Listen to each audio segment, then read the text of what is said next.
Well, good evening, everyone. I'm going to start the meeting. I'm sorry we're starting a little late. I was hoping that we'd get a quorum, but we'll wait for others, hopefully, and then we'll address those items on the agenda that need a vote. So with that, I'm going to call to order the Delta Protection Commission for Thursday, January 18, 2018. And I'd like Juan Banales to lead us in the pledge, please. I pledge allegiance to the flag of the United States of America and to the republic for which it stands, one nation, under God, indivisible, with liberty and justice for all.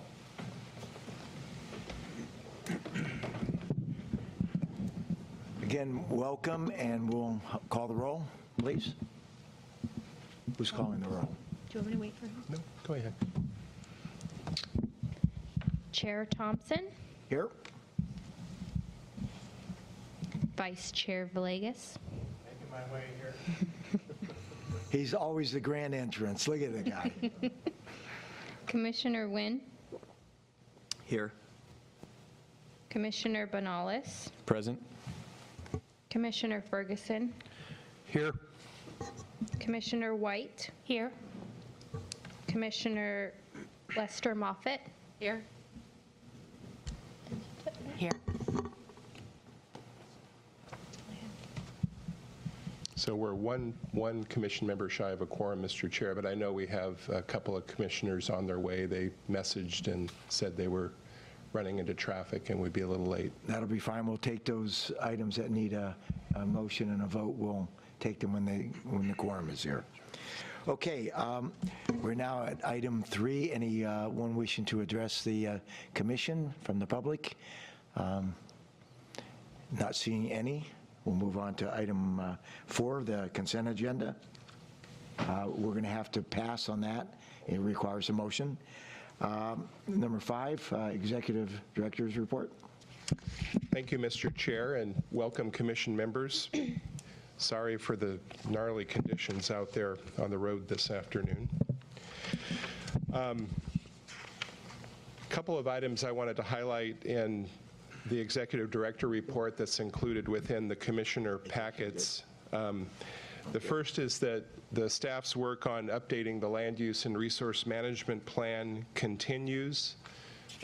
We've been meeting internally and talking about the theme areas that we discussed with commission members at the last meeting.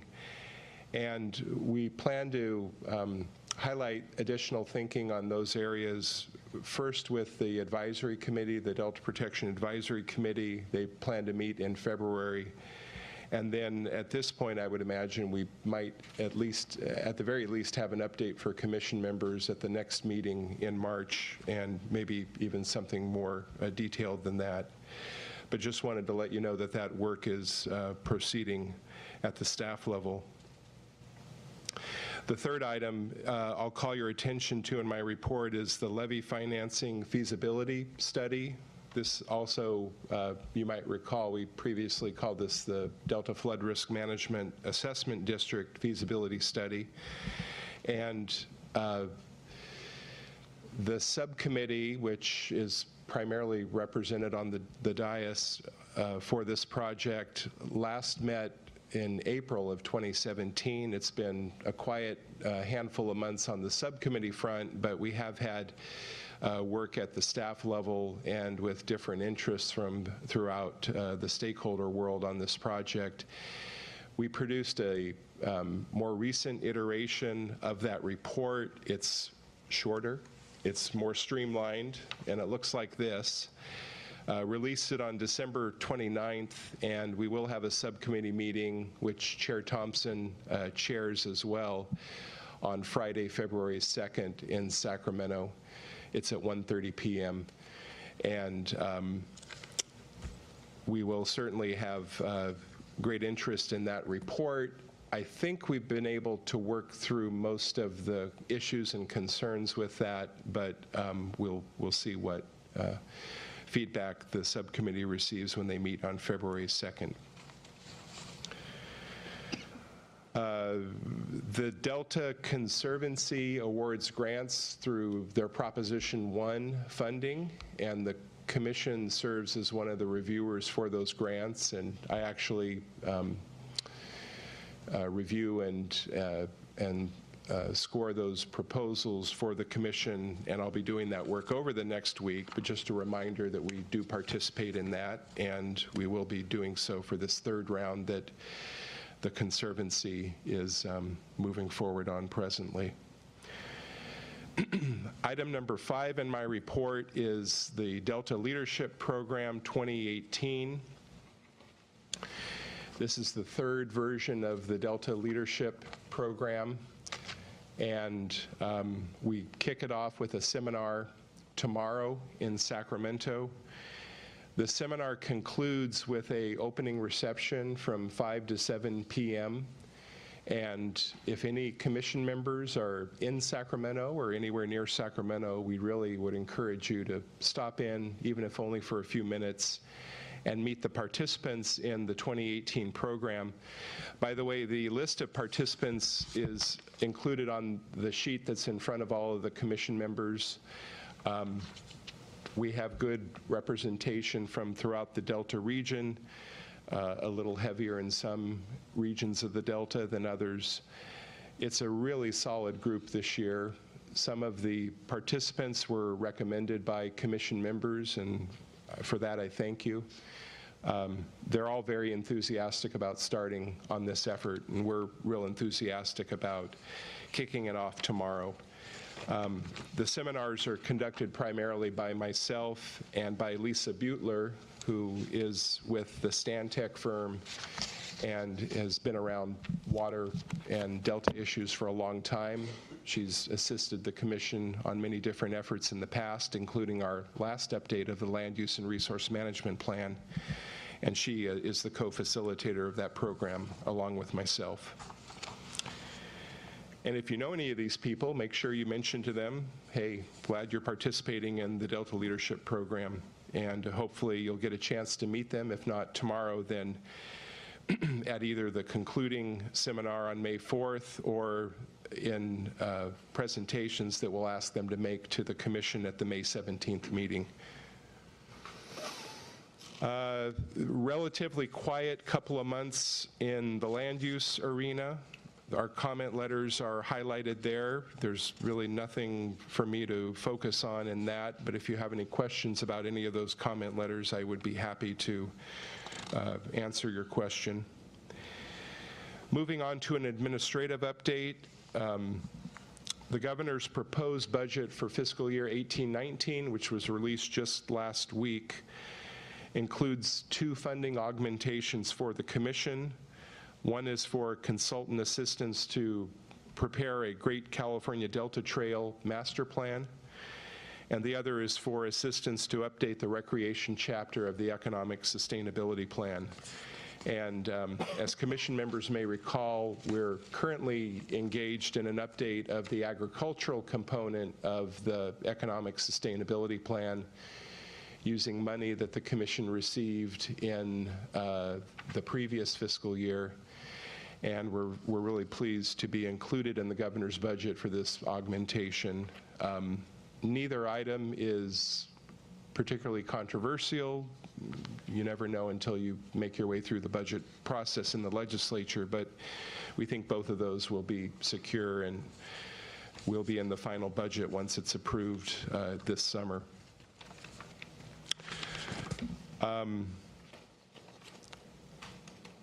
And a more detailed picture of the Commission's current fiscal year budget is included on page 6, and I'd be happy to, well, I probably won't be able to answer questions. I'll do my best, but I'll certainly defer to Natasha Nilsson if I can't answer questions about anything you might see on that page. I'm really pleased to welcome Virginia Gardner. Virginia is our new staff member. She's a program manager and joined us from the Delta Stewardship Council, where she worked on the Delta Plan update and associated CEQA efforts. And so since we brought Virginia aboard to really focus on Delta Plan implementation and how we can better advise the continued evolution of the Delta Plan as it relates to protecting and enhancing the unique Delta values. We think we got a really great new addition to our staff. And Virginia just didn't plop down at the Delta Stewardship Council. She has a long career prior to that, including with California State Parks and in the private sector as well. But we're really, really pleased to have her on board. And you'll be hearing more from her at future commission meetings. And we have one final vacancy that'll get us to 100% staffing, and you all know that Adele Lagomarcino retired in the fall, and we're just weeks away from conducting interviews for a new staff planner, and I anticipate that we'll be introducing our new team member at the March commission meeting. So more to come. And then finally, the last thing I wanted to mention is that we completed our move into our new office. I think we were starting that process when the commission last met, and it went very smoothly, largely due to the great work that Natasha and Ashley and really everyone on staff contributed, but those two in particular. And we will be having an open house next Tuesday, January 23rd. It'll be in the afternoon, very informal. We'll have light refreshments. Would encourage any commission members that are anywhere near the neighborhood to please stop in. And of course, you're welcome to stop in and see us anytime, but we'd love to see anyone at the open house. And we'll have other, we threw the invite out wide and large, so we'll probably have other friends from the Delta attending that as well. And unless there are any questions about upcoming events, which are always a part of my executive director report, or anything I just presented on, that concludes my report, Mr. Chairman. Thank you. Any comments, questions? I, too, would like to welcome Virginia to the family. Good work done, and you have excellent colleagues to work with, so welcome. I see we have a quorum now, so we can go back to item 4, which are the minutes of November 16th, 2017. I so move. A motion by Kate, second by? Second by Oscar Vegas. All in favor, indicate by aye. Aye. Any opposed? Abstain. We have an abstention by Supervisor Nguyen. The rest are all yes. Okay, moving on to item 6. Yes. Mr. Chair, this is the Commission's annual report, and Commission members were provided a copy of the draft annual report with the meeting packet. So those are not in front of you, but what is in front of you is a single page, and it's projected on the screen as well, with the highlights for our 2017 annual year. I won't go through each of these individually. Actually, we've already talked a little bit about commenting on land use projects. We're going to hear a presentation from Dr. Brinkley about the Delta socioeconomic indicators. We expanded our Delta Community Action Planning to Ileton, the city of Ileton, in the past year. And actually, we're looking at an additional community to expand that effort to in 2018 as well. I'm happy to answer any questions about the highlights in our annual report, or any questions about particular details in the annual report. This is something the statute calls for the commission to prepare an annual report, to submit it to the governor and the legislature, and we always ask for commission approval of the draft annual report. If there are any changes, we can document those tonight. I'm hoping that we can handle those just through discussion, but our desire would be to have the commission adopt the annual report this evening. We'll then finalize it, remove the draft notation from the cover page of what we sent you, and distribute it accordingly. If there is more work needed to be done, we'll certainly do that. But at this point, Mr. Chair, ask if there are any comments or concerns or questions about the annual report. And before I turn it over, I should acknowledge Stacy Hayden as the primary author/compiler of the annual report. I really appreciate the work she did. Actually, it was compiled by all of us on staff. I had my own contribution as well. But Stacy pulls it together into a pretty package, and for that I thank her. Very good. Comments, questions? Pleasure of the board, is there a motion to accept? A motion offered by Janelle. Is there a second? I'll second. Second by Lester Moffitt, right? Okay. We have a motion second. All in favor? Aye. Anyone opposed? Passes unanimously. Thank you. Okay, item 7. Receive a presentation on Delta Socioeconomic Indicators Project by Dr. Catherine Brinkley of the UC Davis Center for Regional Change. Yeah, and Mr. Chair, if I could just briefly introduce this while Catherine's making her way to the podium. This flows out of the recommendation in the Economic Sustainability Plan for an Economic Sustainability Scorecard for the Delta. It's something we've talked about at different times with the Delta Conservancy. Of course, they have their own particular mandate to aid economic development in the Delta region. We frankly had an interest in something that went beyond just the economic condition of the Delta, and that to compile a group of indicators and then to track them over time to show really what not just the economic but the social condition is throughout the Delta region. And we're still in the process of pulling together this final report. The presentation from Dr. Brinkley this evening is really kind of a preview of what will be in the report. There are other items as well. I will note that we did make a slight revision to the staff report, and so the current version of the staff report is in front of you in that small pile of papers. And the change was really in the see, here I am looking at my old version. The change is really in the next to last paragraph on that first page, and it's the final sentence which talks about the categories.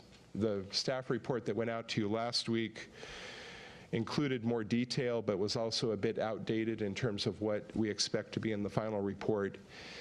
But the categories, I think, are very indicative, and for the benefit of those out in the audience who might not be looking at this, they are jobs in the economy, working lands, housing and roads, education, and demographics. And those will be the buckets, if you will, that the final list of indicators will be compiled into as we prepare the final report. So with that, I would like to introduce Dr. Catherine Brinkley. She's an assistant professor of community and regional development at UC Davis. She was one of the 2 lead researchers on this project. She is affiliated with the Center for Regional Change, which is a research center at the university at Davis. And I learned from reading her bio, she's also a doctor of veterinary medicine.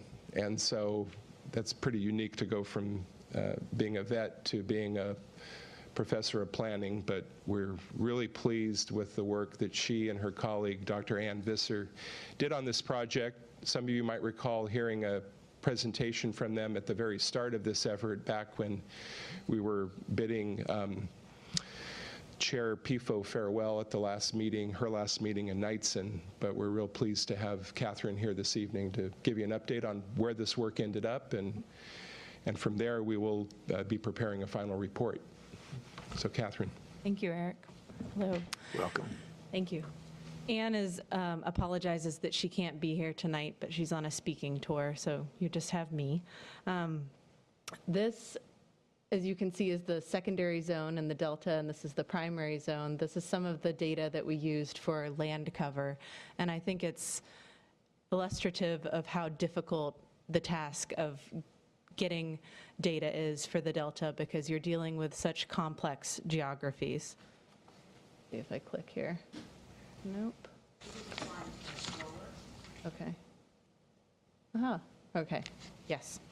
So the rationale behind doing a socioeconomic indicator report for the Delta really follows with some of the leading work that the Central Valley has done with their indicator reports, which they've put out since 1999. But as I mentioned before, instead of having these nice, neat county jurisdictions to pull data from, the Delta has really interesting geographic boundaries and has the legislative mandate to maintain a sense of place in between the state's capital and the Bay Area, which is booming, and that mandate means that getting a grip on what's happening in the Delta in relation to the booming urban areas on either side is imperative to it. The reason that I'm excited about the Delta report is because there are a lot of rural areas across the U.S. right now which could use similar sets of socioeconomic indicators which disambiguate big urban areas from rural, largely agricultural areas. And so I hope that what the Delta Protection Commission is doing becomes an example for other rural communities. So with that, what makes a good indicator? The indicators need to be clear and understandable. They need to be tracked and measured at regular intervals. So we've used data that can be gathered every year so that it's easy to pull year after year. It should be easy to communicate to your constituents, so we've done some back and forths along the way on what would be helpful for constituents, and the report reflects a lot of what's available data-wise as well as what would be useful for the Delta. Importantly, the data needs to measure an outcome rather than an input, which makes sense for benchmarking policy progress. And again, the trickiest piece is it needs to be tailored geographically to your area of interest. So for each of these broad categories in the report, demographics, education, jobs in the economy, housing and roads, and working lands, there are multiple indicators which we use to triangulate the data so that we have a more general picture of what's happening. And so what I'm going to do tonight is present some of the data that's been gathered. It'll be a preview, and the report will have more in it, and I'm happy to answer questions as well. So to start with the demographics data, the data is separated by the primary zone of the Delta, the heart of the Delta, the secondary zone, and then the Delta more broadly. It's not unusual for rural agricultural areas to have a larger percentage of the population in youth. And for the Delta, nearly a third of the population is under the age of 19. So if you look at a place like San Francisco, about 15% of the population is under the age of 19. That means for the Delta that a lot of the work that you're doing with youth and leadership is building on already existing assets for the Delta and really investing in the future and trying to keep the youth still involved in the Delta and here. That said, poverty is a challenge for the region. It's a challenge for California overall, and the numbers for the Delta are slightly more than they are for California. The state is 19.88% poverty, whereas the Delta has about 20% school-aged population living in poverty, so slightly more, which is a challenge for providing social services in the Delta, but a challenge for California writ large. And that leads us into education. The cost-adjusted revenue per pupil is the amount of funding that's spent per child. It's the amount that's received by the schools. It doesn't say how the school necessarily spends that money. But in the Delta, that revenue is about 25% higher than it is for the average pupil in California. Some of that could go to busing and transportation. given the school district poverty, it might go to school lunches and other social services. So those are numbers to keep an eye on year after year. But when you compare that with the high school graduation rate and the delta is outperforming the state in terms of the percentage of students that graduate from Delta high schools. So for the state, it's 83%. For the Delta, it's 93%.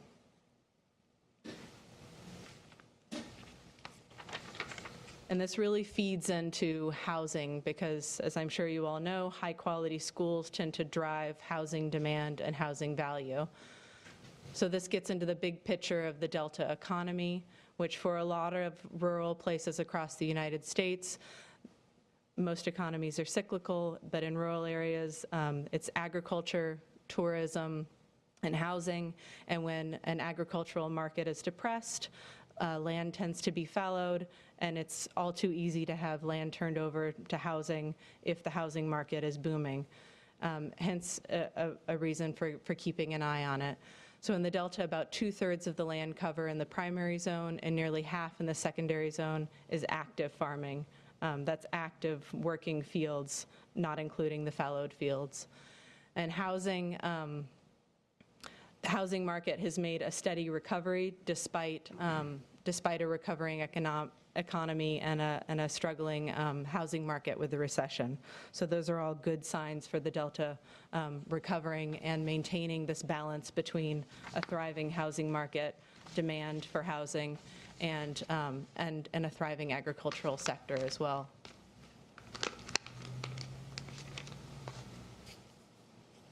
So this leads us into jobs and the economy.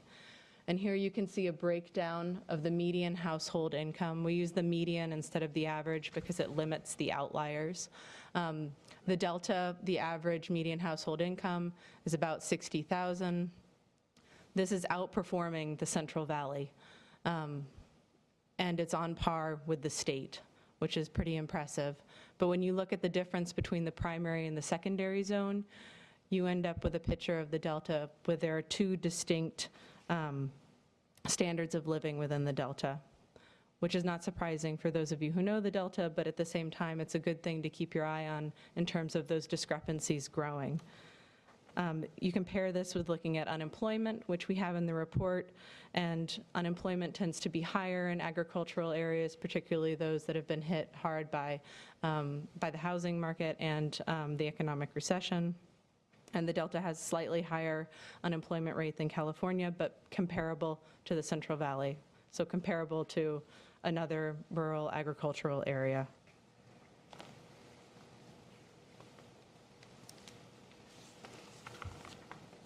Going back and forth here, I don't want to make you dizzy. We see the same pattern when we look at housing value.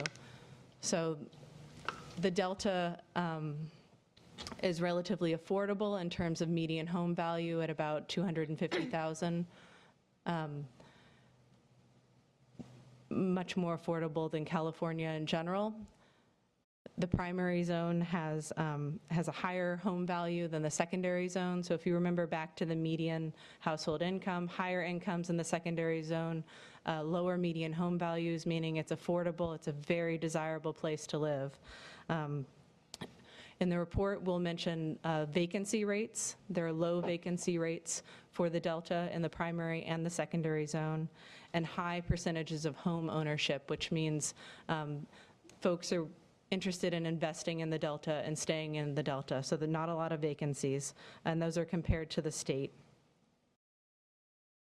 If we look at roads, about nearly 700 miles of roads were surveyed in 2016, and 63% of the roads in the Delta are classified as State 1, which means they're in good condition. And 1/5 of the roads are classified as State 3, meaning they're in poor condition and need repair. These are good numbers to keep track of if you think of infrastructure dollars and available infrastructure dollars in the future to motivate for them. In terms of agricultural dynamics, we used a data set that had a 30-meter spatial resolution, so we were able to look at parcel level change And there you can see that the delta is shifting more to permanent crops in terms of orchards and vineyards. And this will change agritourism, it'll change labor markets, it changes the conservation value of the land and the amount of biodiversity that can be supported, and it may change usership and the delta writ large. There have been over 13,000 acres of vineyards added to the primary zone over this 5-year period, and over 5,000 acres added to the secondary zone. And almond and walnut crops are in the top land use changes, adding 3,000 acres and 1,000 acres respectively. So this is not all that different from the state, but it's also happening in the Delta. So with that, I will close, and I'm happy to take questions. Questions for Dr. Brinkley? Kate? Yeah, I just wanted to go back to the jobs and economy slide and then the housing slide and make sure I'm seeing this right, that it's sort of the inverse. On the jobs and economy, the primary zone income is lower and the secondary zone is higher, but then on housing, it's reversed. Is that right? Yes. Okay. Yeah, so if you think about that, in rural agricultural areas, incomes tend to be lower. That's not all that surprising. And in the secondary zone of the Delta, there are, it doesn't include price per square foot per se, so potentially smaller homes. And many of the towns in those areas, if you think about what a house would cost there versus on a large lot land, it's different. Does that make sense? She's thinking about it. So would that mean that for housing, it's really looking at home ownership housing and not rental housing is a factor? We do include rental and home ownership in the report, but the median home value is price at point of sale, Okay. Ex officio. so not rentals. Right, okay. Okay.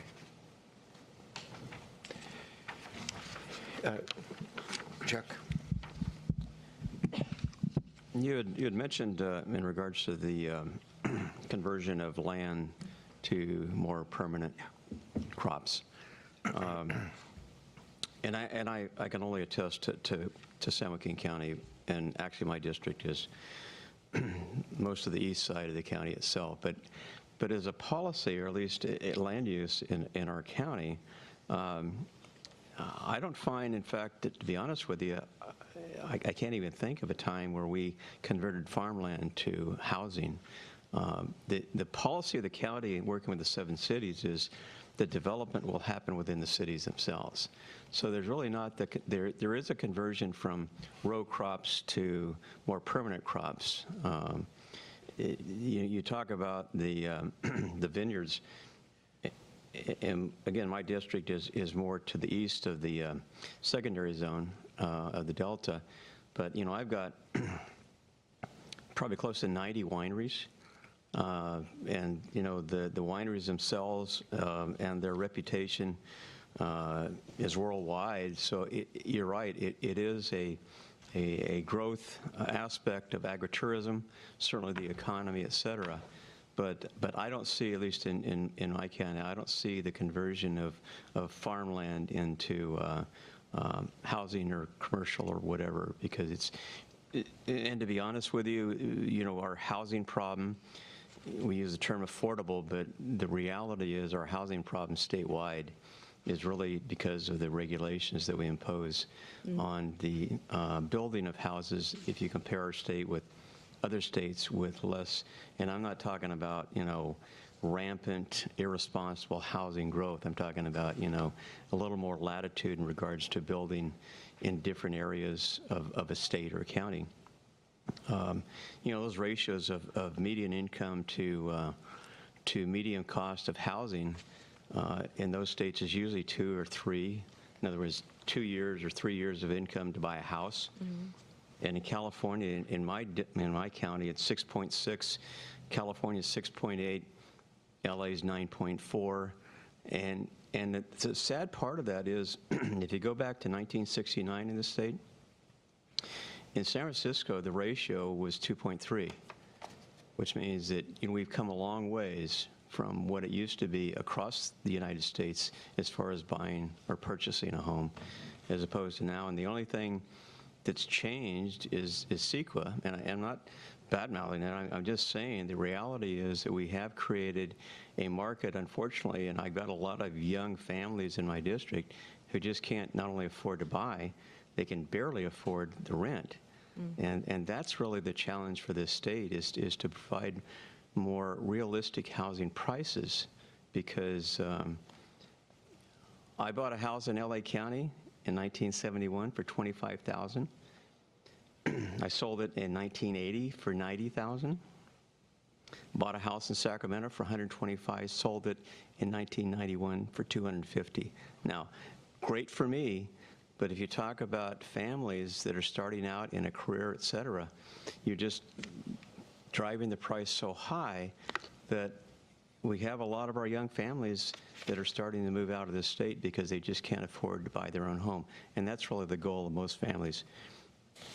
And I'll be honest, taught college for 9 years, and I will tell you, every one of those students, when you ask them about what their goals were, their future, was specifically over getting their education or their degree, getting a job, and buying a home.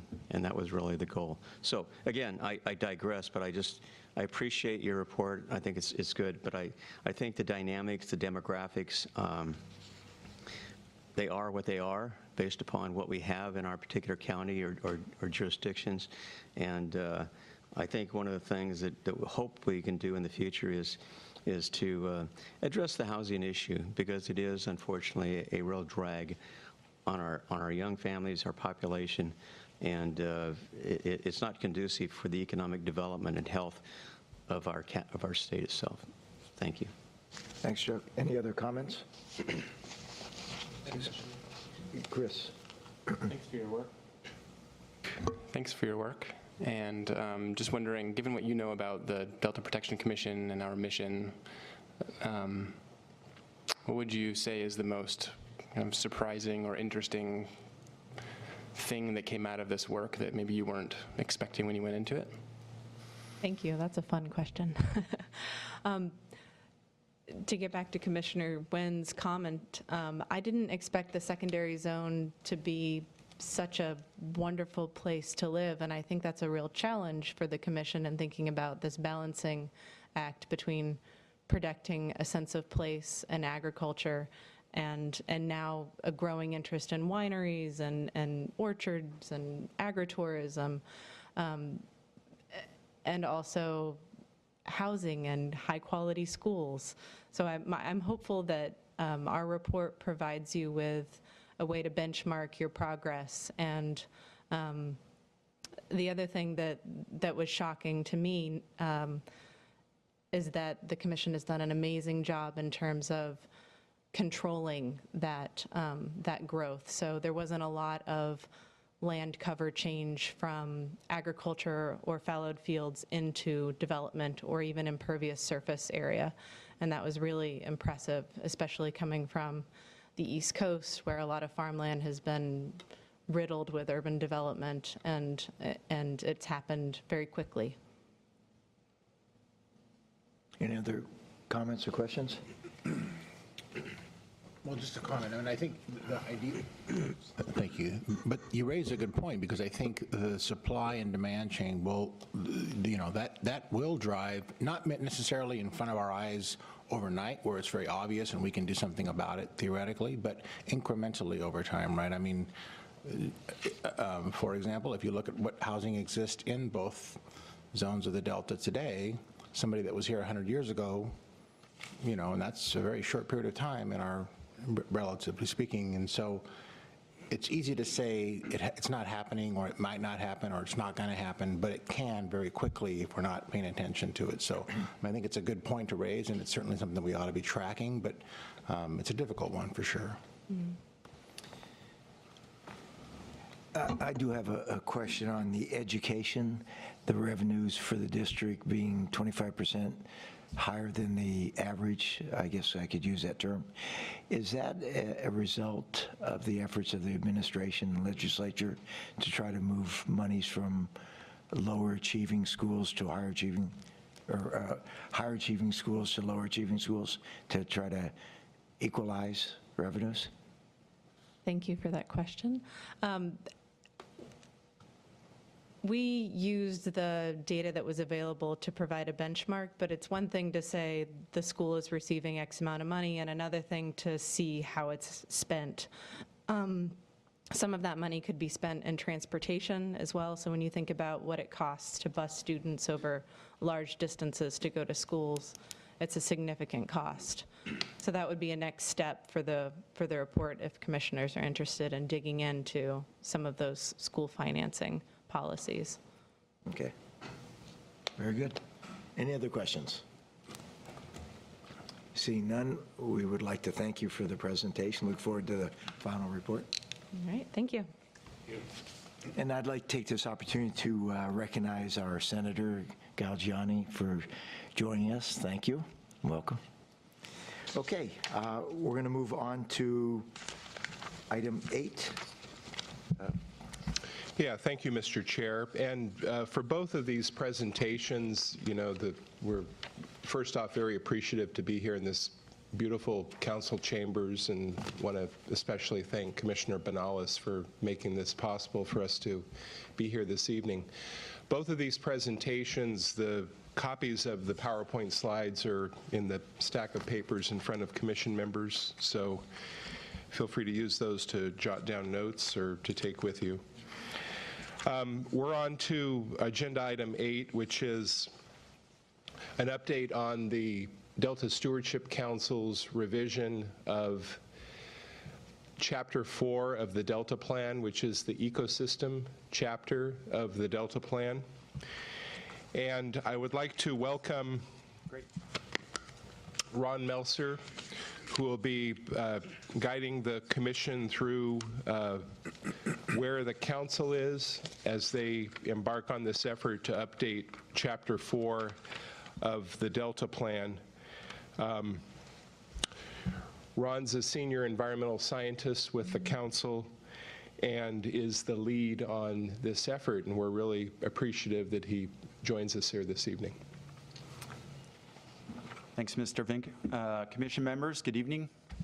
Really excited to be here tonight and have an opportunity to share about the council's efforts on the Delta Plan amendment. My objective tonight is really to give you an understanding of the process and some of the key topics that we're looking into in terms of amending Chapter 4 of the Delta Plan. This chapter, of course, is focused on the protection, restoration, and enhancement of the Delta ecosystem, so the co-equal goal related to the ecological landscape within the Delta.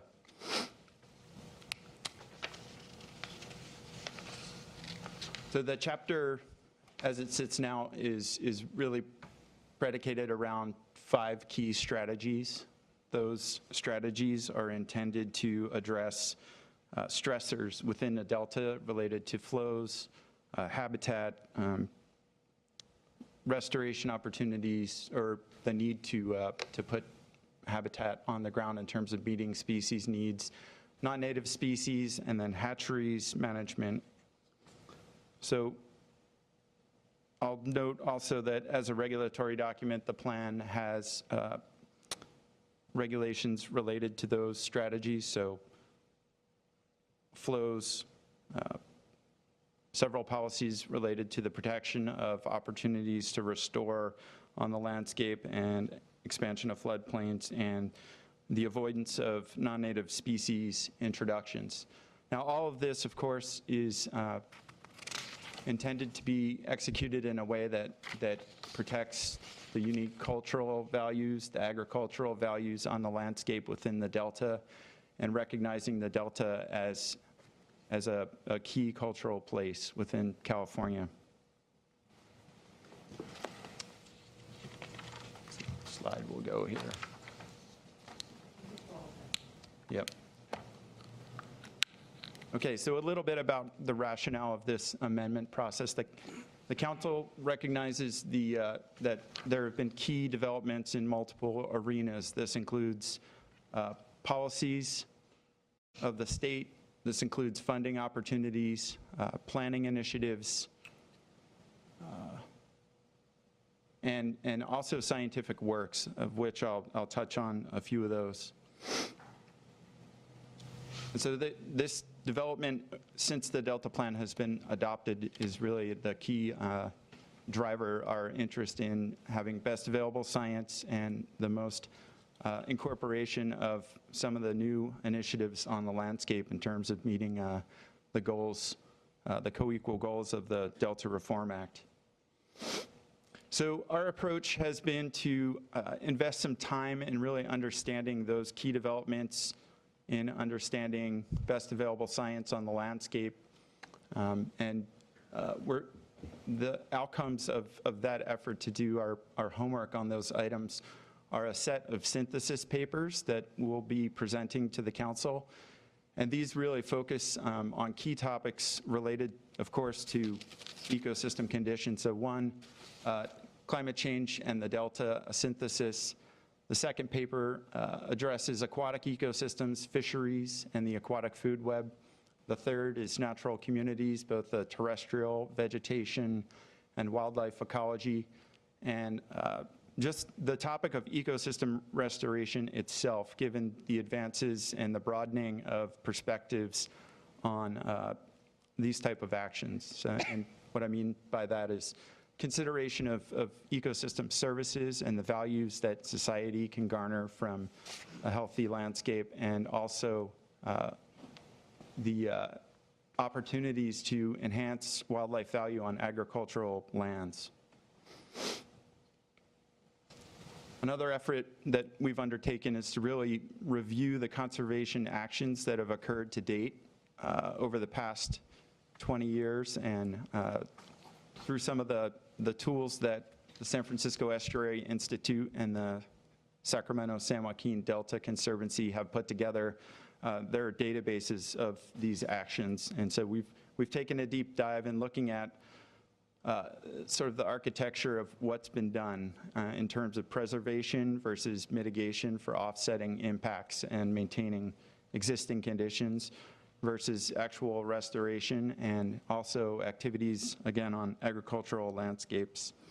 So there are some findings from this exercise, I won't go too deep into it, that are being considered in this process.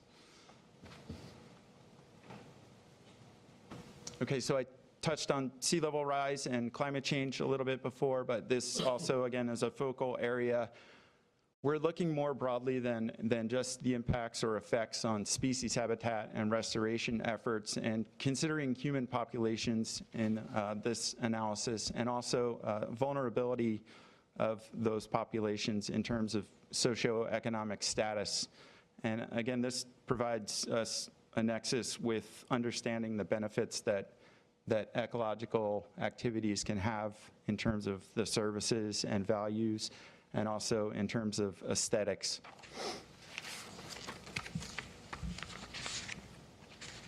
A few more key topics that we feel could be better represented in the chapter are, again, biodiversity on working lands, environmental justice, governance, and the topic of institutional barriers in terms of actually implementing activities on the landscape, green infrastructure, and ecosystem services. So the chapter, our amendment of the chapter, the format and the content will remain relatively stable, but we feel we could better represent these topics and base some of our recommendations and performance measures related to these.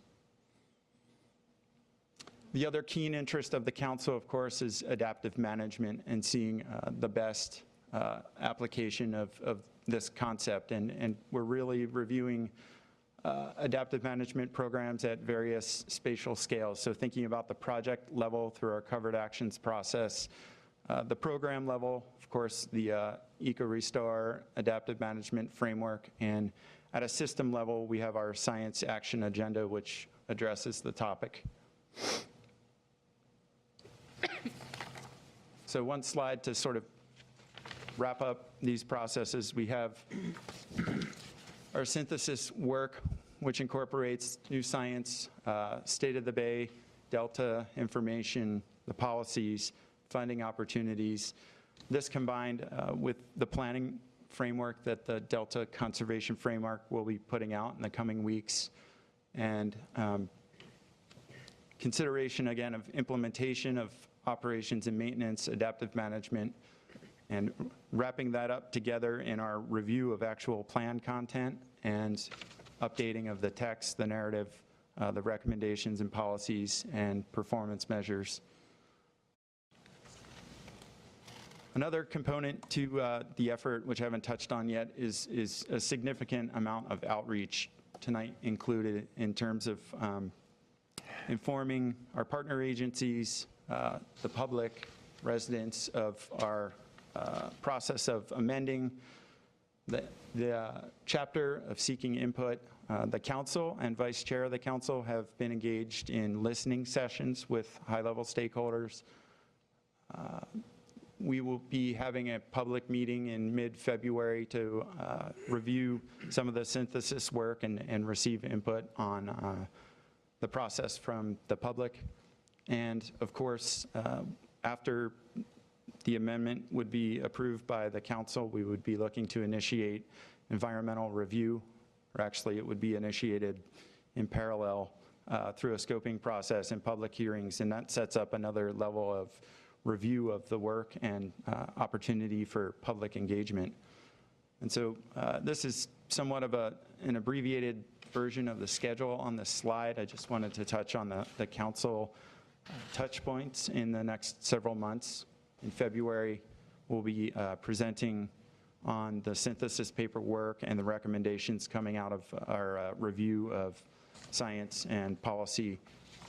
In March, based on those reviews, we'll be developing performance measures, working on plan narrative, working on recommendations and policy review, and generating proposed amendment content. So in March, we're looking to put performance measures, a presentation in front of the council for consideration and comment.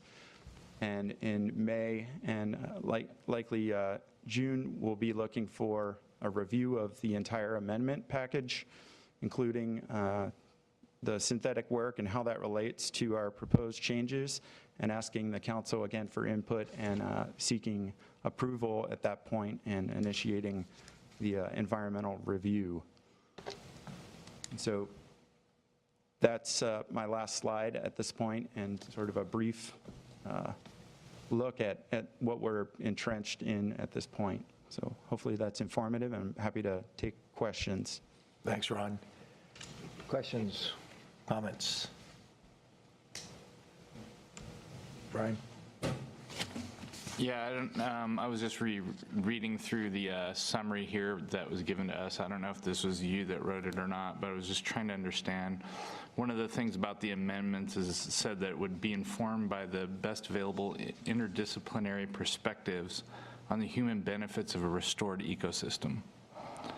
Can you explain that? That's a lot of words, but I'm not sure about the human benefit. Is it the ecosystem developing, a restored ecosystem resulting in human benefits, or can you just explain? So if we think about restoration as a concept, there are two different lenses to approach it. One involves conservation biology, so the preservation of species, populations, diversity, genetics. Let's set that aside for a second. The other lens would be to take a utilitarian perspective or a economic perspective. Some of the things that Dr. Brinkley was presenting on are some of the tools that we can apply in thinking about restoration and really trying to quantify the benefits to society, and that's where the interdisciplinary perspective comes in. So we're blending economic frameworks and biology. And an example of a ecosystem service project, I think, would be the YOLO bypass. So it's providing economically quantifiable flood protection to the city of Sacramento. And at the same time, it serves an ecosystem purpose and provides floodplains for fish. I could probably step through other examples. Another would be the use of bees to pollinate almond orchards. So economically quantifiable, ecological process happening there, but we can actually understand the difference in yield of almonds. So hopefully that gives you a little bit of a window into that. Yeah, that's helpful, thanks. Other questions? Chuck? Well, I appreciate your work. It certainly is comprehensive. There's a lot of information there to digest.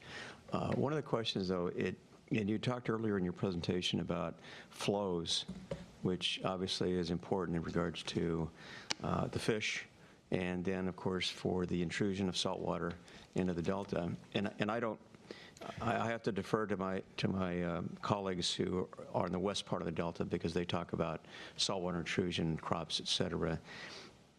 I know the State Water Control Board is talking about increased flows. When you talk about increased flows, just magically, if there was enough water flowing from the east to the west, would that be sufficient, and I want to talk about where, but would that be sufficient to maintain the fish population in regards to what they need to do? And more importantly, would it also hold back the intrusion of salt water from the bay? Because I know that there's been talk, probably going back to 2000 or before that, in regards to the rise of sea level. And so, and since you're familiar with this and I'm not, do you recall what the projections were for the sea level rise back in that area, or year 2000, et cetera, and what we've actually been able to measure up to, I don't know, the latest measurement, 16 or 17, and have those basically been met, I guess, for lack of a better term? So it seems like a few questions there. I think the question about fish populations, the adequacy of flows to address their needs, and also salinity requirements in the delta. It's a really complicated question, difficult, I think, to unpack and answer. That's okay. At this point, so maybe I'll defer on that. In terms of sea level rise guidance, I believe the state guidance in 2000, and it is changing last year, and they're working on things this year as well through some of the governor's office research. But 55 inches at the gate is sort of the standard sea level rise guidance. And then, of course, that propagates upstream. So you don't see 55 inches of sea level rise in Sacramento. So also another complicated concept to unpack, but essentially the old guidance, 55 inches. The new guidance, some of our work incorporates work out of UC Berkeley with Dr. Radke's lab, and then also the governor's office work, and they have a very nice online tool where you can actually dig into the data if you're interested in it and actually build models. Things are looking worse than 55 inches, and so I think there's a process underway to adjust that guidance that quickly gets into the jurisdictions of the Corps, of the Flood Board, of modeling, and it's a slow process to actually adjust the official numbers.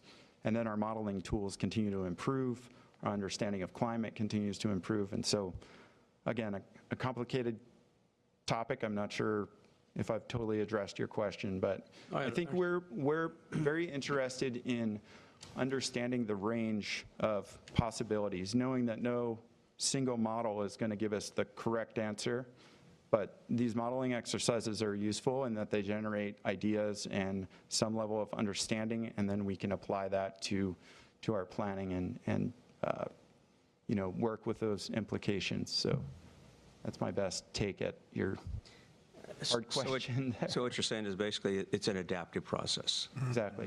Okay, good. Thank you. Any other questions of Ron?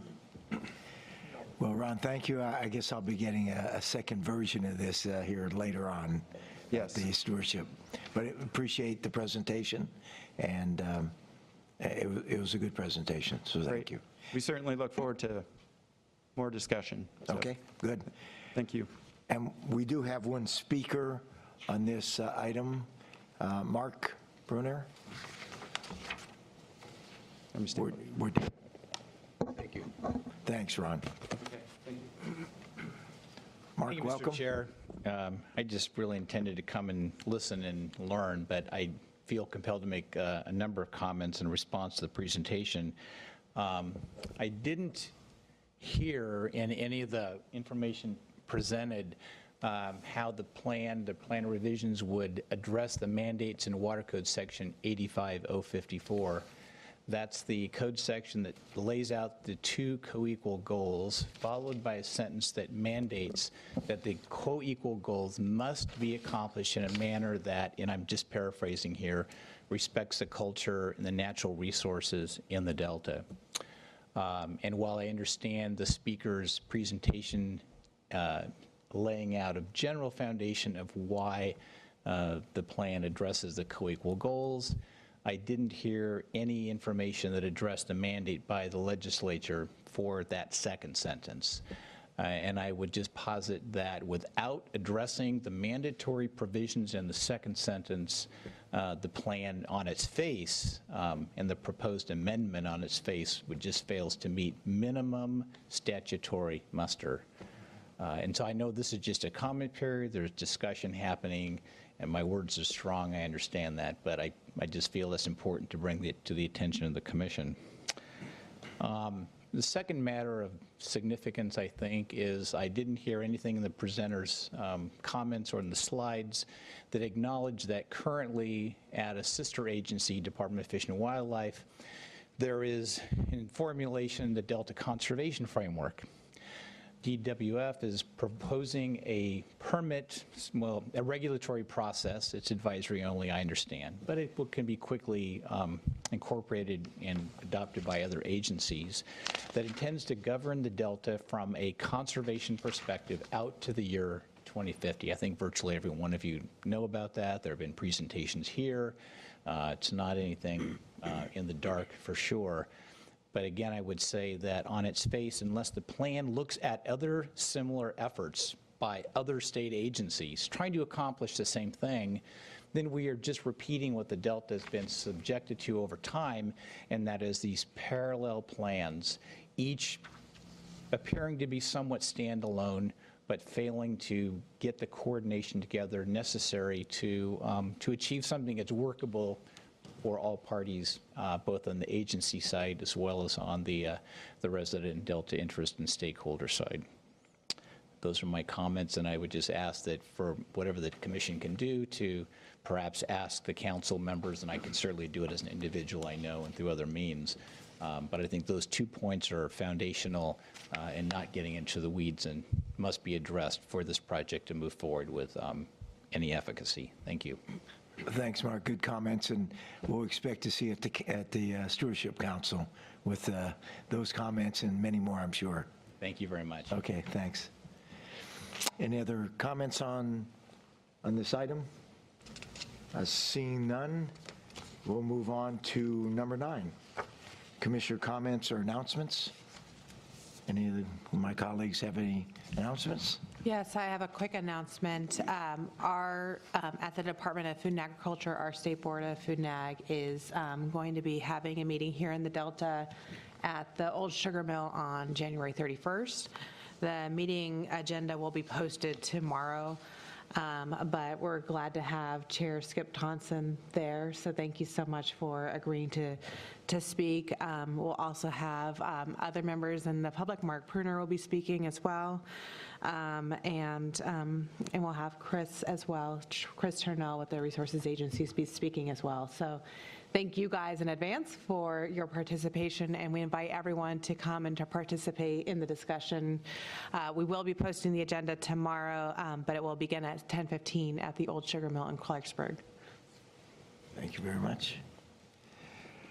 Any other comments from the commission? Seeing none, then I will adjourn.